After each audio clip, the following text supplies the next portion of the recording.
આમાં ક્યાંય આહિર સમાજનું નૃત્ય છે એ કે આયરનો નાચે. મેં કીધું ભગવાન કૃષ્ણ નાચ્યા તમને શું વાંધો છે? એ કે આયર નાચે નહીં. પણ મેં કીધું તમારું, એ કે અમારું કોઈ નૃત્ય નથી એમ. મેં કીધું તમારું એક નૃત્ય છે પણ એ કદાચ તમને ખબર નથી. મને કહે એ કયું નૃત્ય છે? મેં કીધું આ ટાટિયા ખેંચ નૃત્ય છે ને એ તમારું છે. કે હવે આપણે આમાંથી જાગૃત થવું પડશે. આ પિંડારક ભૂમિમાં, આ તીર્થક્ષેત્રમાં આવ્યા પછી 8 દિવસ કથા સાંભળ્યા પછી જો આપણે પરિવર્તન ન આવે તો આ તો ગધા મજૂરી કહેવાય મારી દૃષ્ટિએ.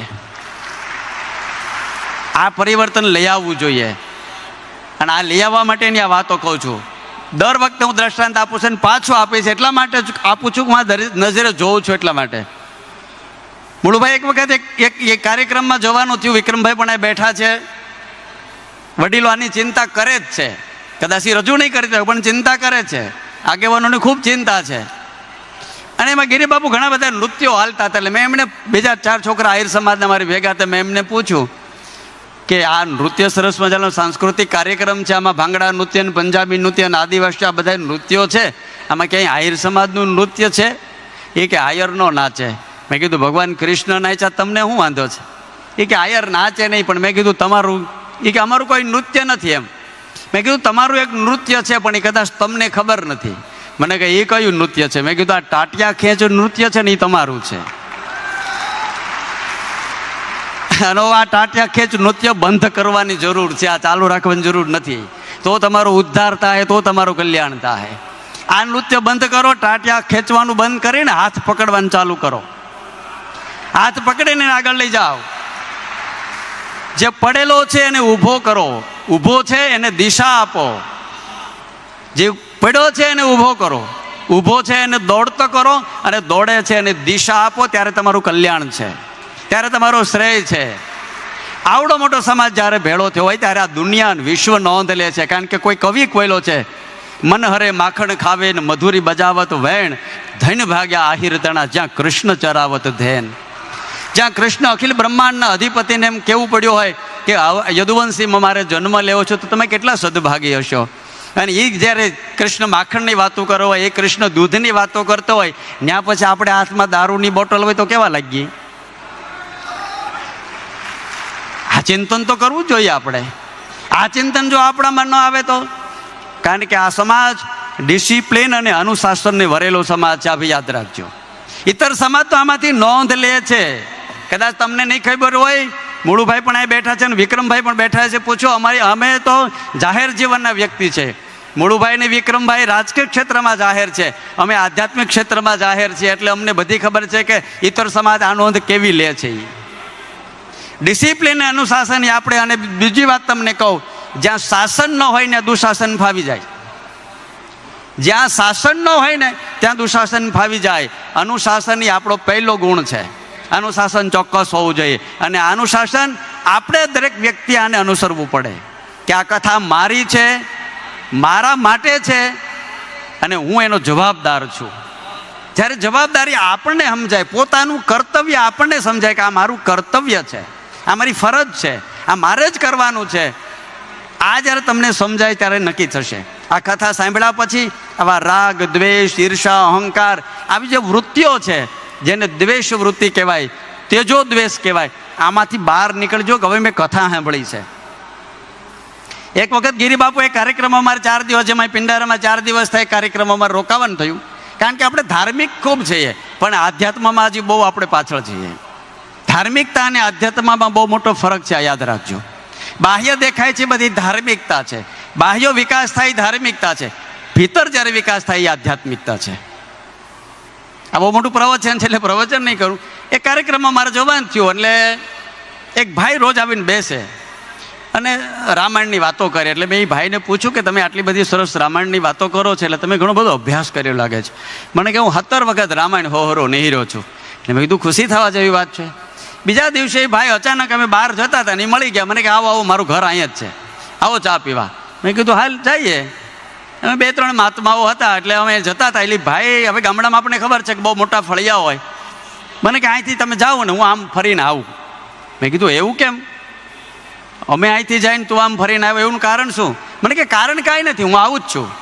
અને જો ગામડામાં રહેશે કદાચ કાંઈ વસ્તુ લેવાની હોય. મેં કીધું તું લેતા આવો, અમે ઊભા છીએ, વાંધો નથી. તો મને કે ના એવું કાંઈ નથી, તમે અહીં જાઓ ને, અમે આવીએ છીએ. મેં કીધું એક તો અજાણ્યા છીએ, એક તો આ વેશ છે અમારો, ને સીધા અંદર જઈએ તો આ બહેનોને ખબર છે કે શું દશા થાય. કારણ કે આ બહેનોએ લગભગ સાધુ શબ્દનો પ્રયોગ શેના માટે કર્યો ખબર? છોકરાઓને બીવરાવવા માટે, કે હું જ અમારો બાવો આવ્યો. પેલા એટલે કઠણાઈ અમે ક્યાં કરી છે. અને એ છોકરા પછી બગડીને ધૂળ થાય અને વૃદ્ધાશ્રમમાં મૂક્યા હોય ને તૈયારી થાય, પછી ગિરી બાપુ પાસે લઈ જાય, બાપાના આશીર્વાદ મારો કે ધૂંબો મારો સુધરી જાય. મેં કીધું તમારા ધબ્બા ખાઈને બગડાવ્યો, અમારા ધૂંબે સુધરે એવું કંઈ લાગતું નથી, અને તમારે પહેલાં લઈ જવા જોઈએ. એટલે મેં કીધું સીધા જઈએ એને કરતાં તું ભેગો આવી ને. બહુ આગ્રહ કર્યો. પછી એને મને કીધું, મેં કીધું કારણ શું છે? મને કે કારણ કાંઈ નથી, અમે બે ભાઈ છીએ અને અમે બે બોલતા નથી. ત્યાં આડી મારા ભાઈને ડેલી ખોડાણી છે, એટલે હું હાલતો નથી. મેં કીધું ઉપર મારે તેને એક પ્રશ્ન પૂછ્યો છે. મને કે હું? મેં કીધું 17 વખત રામાયણ હોરો નહીં રહ્યો, એને એક વખત તાર ભાઈને ડેલી હોરો નહીં રીઝન તને વાંધો શું છે? અને 17 વખત રામાયણ હોરો નહીં રહ્યા પછી અને ભરત અને રામનો પ્રેમ તને આડો ન આવે તો ગધા મજૂરી કરાય ભલામણા. 17 વખત રામાયણ હોરાની છે, ભરત અને રામ જો સમજાય નહીં તો આ શું કહેવાય? તમે 8 કલાક 6 કલાક ગરીબ બાપુ રોજ તમારા વખાણ કરે છે, હું તમારા વખાણ નહીં કરું, આ યાદ રાખજો. કારણ કે કોક તો કાન પકડનારું જોઈએ, કોક તો દુર્વાસા જોઈએ કે કાન પકડીને કંઈક આપ કરાય એમ. તમે તમારે ચિંતન કરવાનું છે કે 8 કલાક સુધી અમે આ પ્રયત્ન અહીંમાંથી બેઠા છે, આપણા જીવનમાં કંઈ પરિવર્તન આવે છે? એક કેરી કાચી હોય એટલે ખાટી હોય, સમય જતા એમાં પરિવર્તન આવે, એ મીઠી થઈ જાય. એક લીંબોળી કાચી હોય એટલે કડવી હોય, પરિવર્તન આવે, એ મીઠી થઈ જાય. આપણે કાંઈ પરિવર્તન જ ન લઈ આવે તો? પરિવર્તન એ સંસારનો નિયમ છે, પરિવર્તન લાવવું જ જોઈએ. પરિવર્તન જે નથી લઈ આવી શકતો એ માણસ ક્યારેય સમયની સાથે ચાલી શકતો નથી. સમયની સાથે જો તમારે ચાલવું હોય તો પરિવર્તન લાવવું જ જોઈએ. અને પરિવર્તન એ સમયની માંગ છે.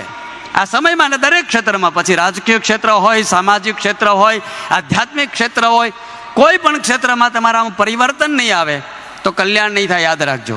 કથાઓ આપણે સાંભળ્યા જોઈશું ને ભયો થઈ જાય, પણ હું ભયો આ ભયો થવા માટે કથા નથી, કથા પરિવર્તન માટે છે. એક દૂધમાં સાંજે 2 ટીપા છાશ પડે તો એમાંય પરિવર્તન હવે દહીં થઈ જાય. આપણે એમ કોઈ પરિવર્તન જ ન આવે. આપણે ભાઈ યાર બોલીએ નહીં, કે નાનો ભાઈ હોય તેને પ્રેમ કરી શકીએ નહીં, મા બાપને પગે ન લાગી શકીએ, કે કોઈને શાબાશી ન આપીએ, કે ઊભા થઈને કોઈને આદર ન કરી શકીએ, તો આપણે કોણ છીએ? જે દેશમાં માતૃદેવો ભવ અને પિતૃદેવો ભવ બોલાય, દેશમાં આટલા બધા વૃદ્ધાશ્રમો ક્યાંથી આવ્યા? જે દેશમાં ગાયની પૂજા થાય, દેશમાં વૃક્ષની પૂજા છે, જે દેશમાં તુલસીની પૂજા થાય છે, ત્યાં ગંગાને પવિત્ર કહે છે, જ્યાં ગિરનારની પરિક્રમા થાય છે, આ દેશમાં આટલા બધા વૃદ્ધાશ્રમ કેમ? વિક્રમભાઈ આંકડા સાથે તમને કહું, ગુજરાતમાં 3000થી વધારે વૃદ્ધાશ્રમો છે, ખાલી ગુજરાતમાં જ. શ્રવણની વાતો અહીંયા જ થાય છે.